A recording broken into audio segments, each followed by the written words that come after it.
नमस्कार दोस्तों, मैं हूं अनूप श्रीवास्तव और आप देख रहे हैं यूपी न्यूज़। दोस्तों, आज हम आपकी मुलाकात उत्तर प्रदेश की राजनीति के एक बहुत ही बड़े नाम से करवा रहे हैं और ये नाम है बाबू सिंह कुशवाहा। बाबू सिंह कुशवाहा साहब जो है वो जन अधिकार पार्टी के संस्थापक भी हैं और उसके राष्ट्रीय अध्यक्ष भी हैं और पिछड़ी बिरादरी में काफ़ी दबदबा रखते हैं। उत्तर प्रदेश की अगर हम बात करें, खासकर बुंदेलखंड एरिया की अगर हम बात करें, तो जो यूपी के जो छोटे-छोटे पार्टियाँ हैं, जैसे ओम प्रकाश राजभर की पार्टी है, महान दल है, अपना दल है, उसी तरह इनकी भी जन अधिकार पार्टी है, जो जिसका अपनी जाति में जो है वो काफ़ी पकड़ है, काफ़ी प्रभाव है। तो एक छोटी पार्टी होने के नाते, जबकि यूपी में नगर निकाय के चुनाव जो है वो सर पे हैं, हालाँकि अभी उसकी सुनवाई हाई कोर्ट में चल रही है, उम्मीद है कि आज या कल तक वो जो है उसका फैसला आ जाएगा और उसके बाद उसकी तारीख तय होगी। तो इनसे जानते हैं कि उस स्थानीय निकाय के चुनाव को लेकर इनका क्या तैयारियां हैं, क्या सोच है। इसके अलावा उत्तर प्रदेश की पॉलिटिक्स में जो हो रहा है इसके बारे में ये किस तरह की राय रखते हैं। तो बाबू सिंह कुशवाहा जी, आपका बहुत बहुत स्वागत है। धन्यवाद। बाबू सिंह कुशवाहा जी, ये बताइए कि उत्तर प्रदेश की राजनीति में जो छोटी पार्टियां हैं, जैसे आपकी पार्टी है, ओम प्रकाश राजभर की पार्टी है, अपना दल है और महान दल है, या बहुत सारी पार्टियां हैं, कितना प्रभाव रखती हैं? देखिए, जो लोग भी पार्टी बनाए हैं, जिन लोगों की आपने चर्चा की, वो अपने अपने एरिया में काफ़ी प्रभाव है उनका। जैसे अपना दल की आपने बात कही, संजय निषाद जी हैं, उनकी बात आपने की, तो काफ़ी असर रखते हैं। और जब बीजेपी के साथ मिले तो बीजेपी को जीतने में इनका बड़ा योगदान है। निषाद समाज का और अनुप्रिया पटेल जी का बहुत बड़ा योगदान है। और जैसे आपने और बात करी सुहेल देव पार्टी की, तो उनका भी अपना एक एरिया में होगा। हम लोग, जो हमारी जन अधिकार पार्टी है, हम लोग जीते नहीं हैं, बहुत अच्छे वोट भी नहीं हमें मिल पाए हैं, लेकिन हमारा जो पूरा संगठन है पूरे उत्तर प्रदेश में है। मध्य प्रदेश में भी है हमारा, महाराष्ट्र में है, बिहार में भी हमने शुरू किया है। मध्य प्रदेश में हमने पिछला चुनाव भी लड़ा था, लगभग 60 सीटों में लड़े थे। 20 पर्चे हमारे खारिज हो गए थे, 40 या 42 पर्चे वैध पाए गए थे, तो लड़े थे। इस बार भी अभी 23 में इलेक्शन है, हम लड़ेंगे। तो हमारी पार्टी का विस्तार 3-4 प्रदेशों में है और पूरी मजबूती के साथ हम कर रहे हैं और कोशिश कर रहे हैं कि पार्टी बने और रिजल्ट अच्छा है। हम ये कह सकते हैं कि आपकी कोशिश ये है कि आपको देर सवेर जो है एक राष्ट्रीय उसकी जो है वो मान्यता मिल जाए। हम लोग इस कोशिश में हैं कि कुछ हमारे एमएलए जीतें, अच्छे वोट मिलें, ताकि हमें पहले स्टेट लेवल पर मानता हो और फिर राष्ट्रीय लेवल पर मानता के लिए तो हमें 4 स्टेटों पे अच्छे वोट चाहिए या एमएलए जीते हुए होना चाहिए। तो कोशिश तो हम इसमें हैं, पार्टी बनाने की प्रक्रिया में। अभी प्रक्रिया ही कहेंगे, जब रिजल्ट अच्छे आने शुरू हो जाएंगे तो पार्टी बन के खड़ी हो जाएगी।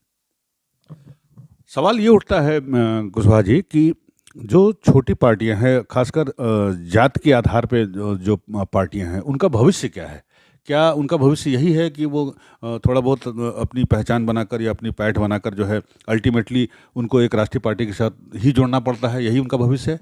देखिए अनूप जी, आप अगर उत्तर प्रदेश की राजनीति में जाएंगे तो चाहे वो आप समाजवादी पार्टी को ले लेंगे, तो उनका भी बेस उनका समाज है। उनके साथ में मुसलमान भाई जुड़ गए और जिनको वो टिकट देते हैं वो लोग उनके साथ खड़े हो जाते हैं। बीएसपी में जाएंगे तो भी उनका बेस आपको नज़र आएगा, उनके साथ कुछ लोग जुड़ जाते हैं। अगर आप बीजेपी में भी जाएंगे तो उनका भी बेस एक वर्ग है।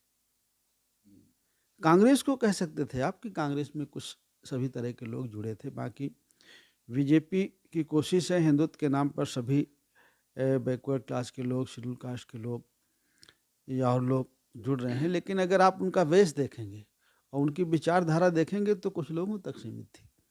अब वो अपना फैलाव कर रहे हैं। समाजवादी पार्टी, बीएसपी का मैंने बता ही दिया। बाकी छोटे संगठन हैं अभी जिन्होंने शुरुआत की है, तो आप उनको जातिवादी कह सकते हैं, लेकिन ऐसा है नहीं।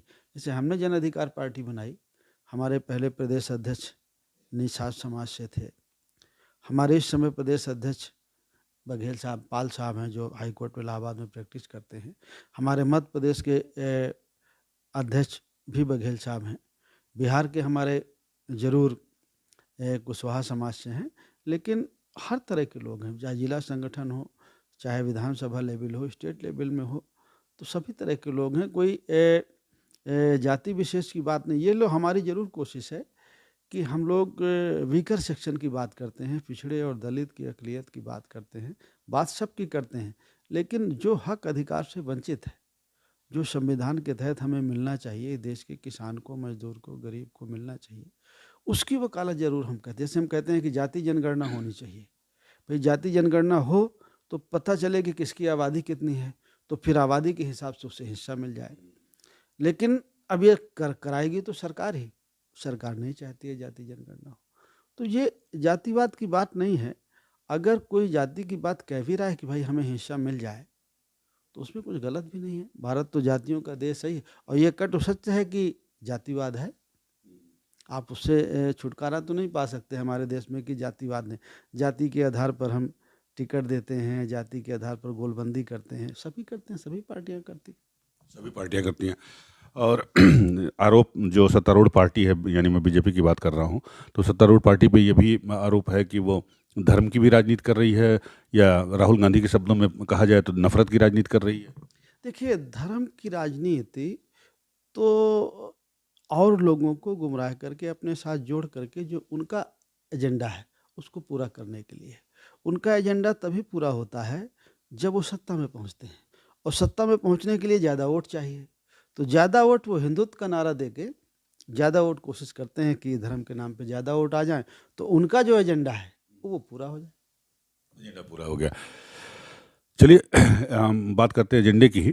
तो अभी चुनाव होने वाले हैं, स्थानीय निकाय के चुनाव, नगर निकाय चुनाव होने वाले हैं। तो आपकी पार्टी की इस चुनाव को लेकर क्या तैयारियां हैं, क्या प्लानिंग है? हमारी पूरी तैयारी है। हमारी कोशिश ये है कि हम सभी नगर पंचायतों का चुनाव लड़ें, पार्षद का चुनाव लड़ें, अध्यक्ष का चुनाव लड़ें। हमने अपने साथियों से, अपने पदाधिकारियों से कहा हुआ है कि जहां हमारी अच्छी तैयारी है वहां जीतने के लिए लड़ना है, जहां तैयारी हमारी कम है वहां पार्टी को बनाने के लिए लड़ना है, पार्टी को खड़ा करने के लिए लड़ना है। तो लड़ना, कोशिश हमारी ये है कि हम सभी जगह लड़ें। अब कितना लड़ा पाते हैं ये अपने साथियों की तैयारी पर निर्भर है। तो क्या इस चुनाव में ऐसा भी कुछ ऐसी भी कुछ संभावना है कि जो और पार्टियां हैं उनके साथ आप लोग आपस में मिलके भी इसको कर सकते हैं, या हर हर आदमी जो है इंडिविजुअल लड़ेगा? नहीं, हमारा भागीदारी परिवर्तन मोर्चा था, तो उस भागीदारी जो परिवर्तन मोर्चा था उसमें हमारे साथ रामकरण कश्यप जी थे, रामधनी बिंद जी थे, और हमारे साथ साथी थे कमलेश चौहान जी। तो वो हमारे साथ हैं, वो जितना लड़ पाएंगे लड़ेंगे, बाकी ज़्यादा तो हम ही लड़ेंगे। तो चलिए, ये बात होगी। अभी आपने बातचीत के दौरान बताया कि आपने बिहार में भी जो है अपने संगठन को, पार्टी को खड़ा करना शुरू कर दिया है। तो सबसे नज़दीकी चुनाव बिहार का ही है, और अगले साल मध्य प्रदेश और बिहार दोनों में चुनाव हैं, और दोनों जगह की बात आपने की। तो पहले हम बिहार के बारे में पूछेंगे। बिहार में जो इस वक्त राजनीति चल रही है, जिस तरह से नीतीश कुमार जो है मोदी के खिलाफ एक नया मोर्चा बनाने की कोशिश में लगे हैं, और एक पिछली बैठक में उन्होंने इशारा किया कि उनके बाद जो हो सकता है तेजस्वी कमान संभाले बिहार की राजनीति की। तो उसमें आप कहाँ फिट पाते हैं अपने को? देखिए, बिहार में नीतीश जी मोर्चा बना रहे हैं, और ये सच है कि मुझे ऐसा लगता है कि उनके साथ कुछ लोग जो है बैकवर्ड क्लास के, मोस्ट बैकवर्ड क्लास के, शेड्यूल कास्ट के कुछ इकट्ठे हो रहे हैं।